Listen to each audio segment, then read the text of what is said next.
It's extremely cool. It's dreamlike, been gone for 15 years and, getting that call from Coach Lashley, it was definitely something that, I've dreamed about to be able to come back home. I didn't know if it was going to happen. I created a life in Illinois and then got an opportunity to go learn the air raid offense down in Houston from Coach Clarence McKinney. So the opportunity to come back home here is pretty cool. How different is the relationship between SMU and the city of Dallas now than it was maybe when you were coming up? It's really different. When I was coming up, I never seen SMU in our building.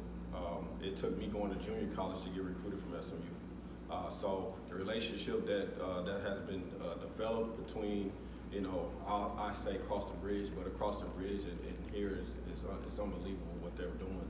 I think it's a kid now knows about SMU from the South Oak Cliff area and the South Dallas area, and I think it's important that they bridge that gap. And I know Coach Lashley, he came to me and asked me, "What do we got to do?" I said, "Well, we gotta invest. We gotta make sure we put time in and go over there and obviously visit with those high school kids and coaches and continue to build that relationship."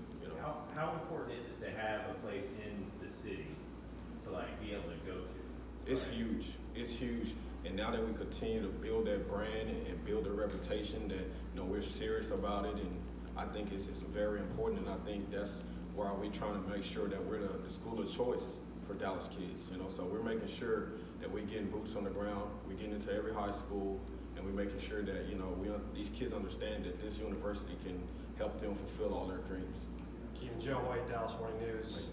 How important was it ultimately to, for the push to recruit Dallas to get a kid like Kevin Henry Jennings, who's been, people who follow his story have been, really respected it, and he's got obviously a lot of attention on him. It's extremely important.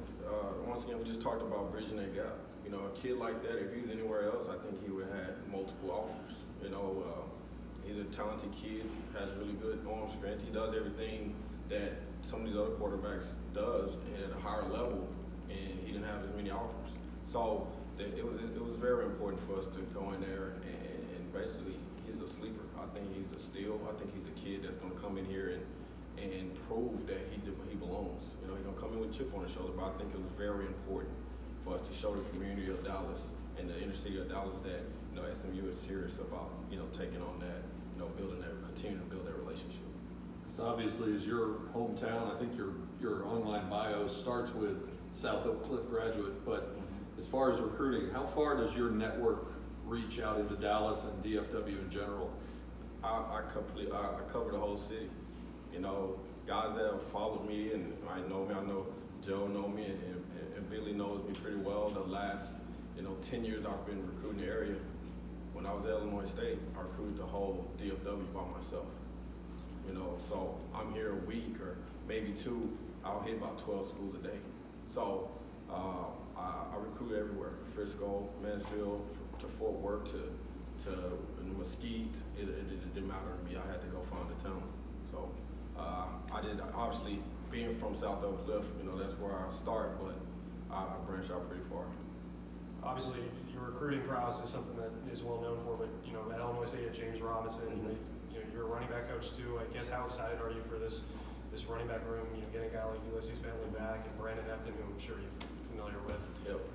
Well, I'm very excited. Having James for 3 years and him being, back to back, his best, all the first team All-American, and obviously being the starting running back for Jacksonville Jaguars. It was great, but coming here and having a guy like Ulysses Bentley and Brandon Epton, and then you have T.J. McDaniels, and then you got Trey Siggers, and then you got Levine. You have a full room, but a lot of guys that do a lot of different things, and they do it really well. So I think we got a really good bunch that will help us win a lot of football games.